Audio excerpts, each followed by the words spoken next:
G'day guys, it's a short video this week. Wind's been up a bit, but I've had a suggestion come through from a subscriber. They wanted to know a very easy knot so their kids would be able to tie it. It didn't take me too long to realise that one of the first knots I learnt, and it's a very easy knot. If your kids can tie their shoelaces, they can tie this knot definitely, and this is still a knot I use to this day. So it's just a matter of your leader. We have some leader here.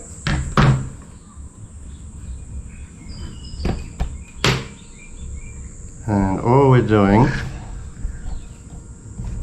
is folding two over, just like that. I'm going to get more line there.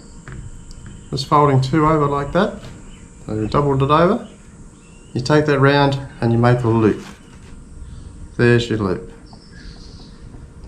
Put the other loop end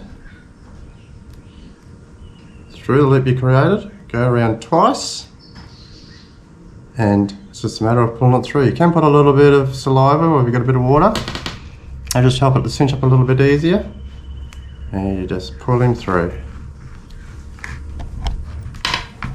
And you have made yourself a knot.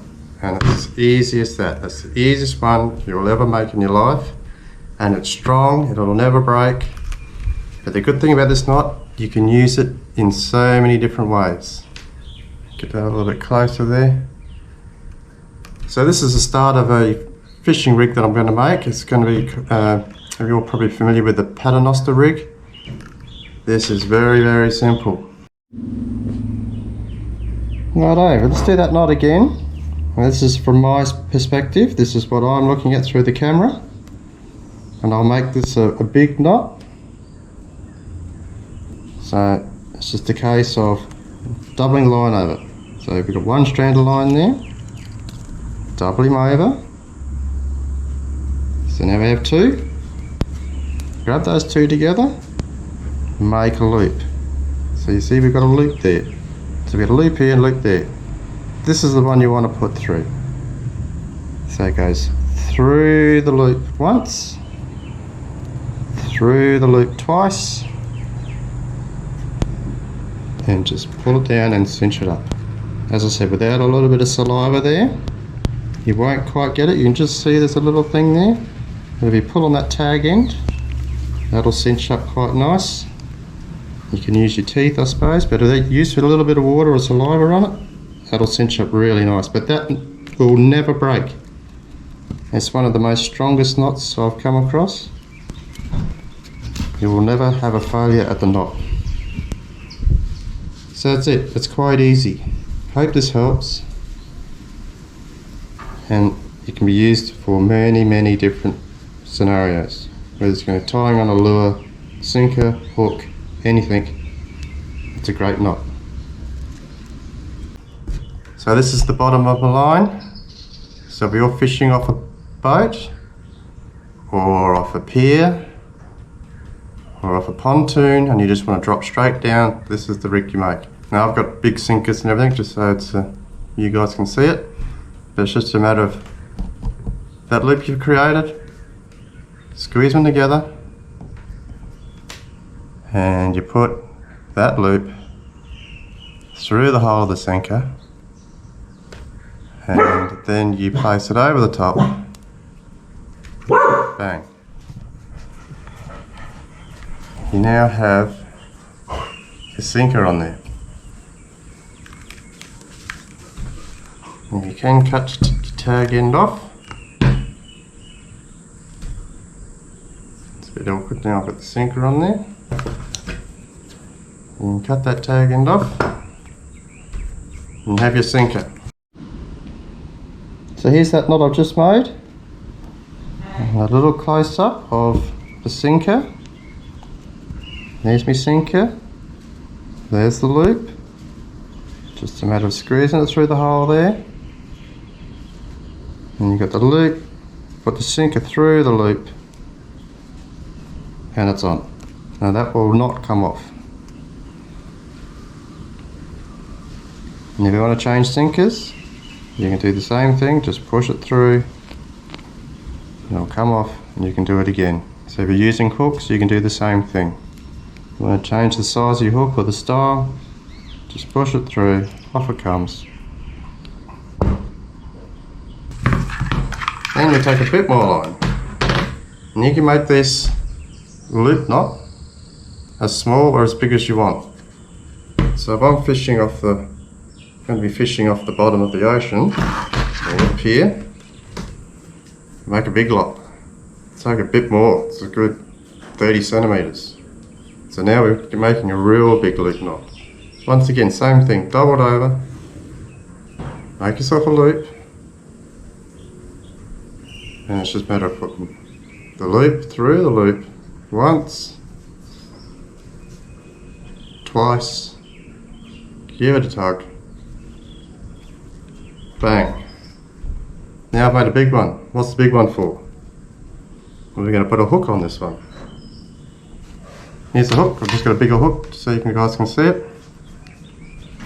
And you're doing exactly the same as what the sinker is.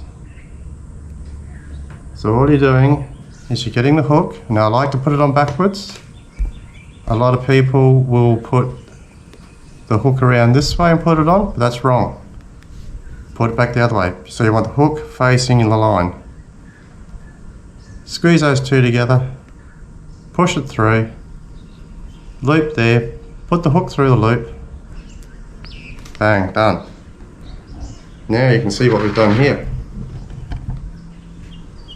You've got the hook on the sinker, that hook is facing away from the line. So that's the important bit. So you've just created your first whole fishing line from one knot. And that's just a matter of snipping off that end and you can connect that to your main line. And there we have it. So I'll do that once more. I'll do it with a hook this time. There's our hook. Remember, hook facing the main line, like so. Push him through. There's your loop. Pass it in between. Pull that tight. And you've got your hook on there. Easy, easy, easy, easy. But if you want, you can use that same thing to connect to your main line. So you have your swivel and I have a snap lock. So if your swivel is still on your main line and you don't want to just tie to that, which there's many different ways of tying it on, but if you just want to do another loop knot, and just make a small one. Double it over, loop through the loop, once, twice. Now we've just made a smaller loop. You notice I didn't put any saliva or anything on it, still worked okay, but you may have to just pull that little tag end in. So just use your teeth, you can cinch them up nice and tight, but that'll never break. Once again, cut your tag end off, boom. Then you get yourself your snap lock, and you can simply put it through there, snap lock on. That would normally be connected to your main line still. So there you go, one knot. I've hooked everything up to the main line, all in one go. So it's very, very easy. So you can use this knot, sinker, hook, another loop, down to a snap lock onto your main line. I mean, like if you really wanted to get technical, you could probably put the swivel straight through there, put it on, and then do your loop knot and it'll be on there. So you could avoid that snap lock. But the beauty about that knot, it can be used in many different ways. I've just made that loop a lot bigger than probably I should have. But if you want to use a lure and you're casting or you're going to be trolling, same thing. It's the same knot with the swivel. So the one knot can be used in 4 different ways. Tying it to your main line, tying it to your hook, you can hook up lures, And there's another one I've done. I said if you wanted to put your swivel straight on there, you can do that too. So it's a very easy knot. And if your kids can tie their shoelaces, they can tie this knot. It's that easy. The only thing's a little bit tricky is trying to get the length, what length you want. But it's very, very easy. So I hope that helps, and I'm glad that subscriber reached out and wanted some advice, and I really hope this helps. Thanks for watching. Those people who have subscribed, thank you very much. If you're not a subscriber and you want to see more, check out my other fishing shows, and subscribers are always welcome. And thanks for watching. Much love. Cheers. Bye.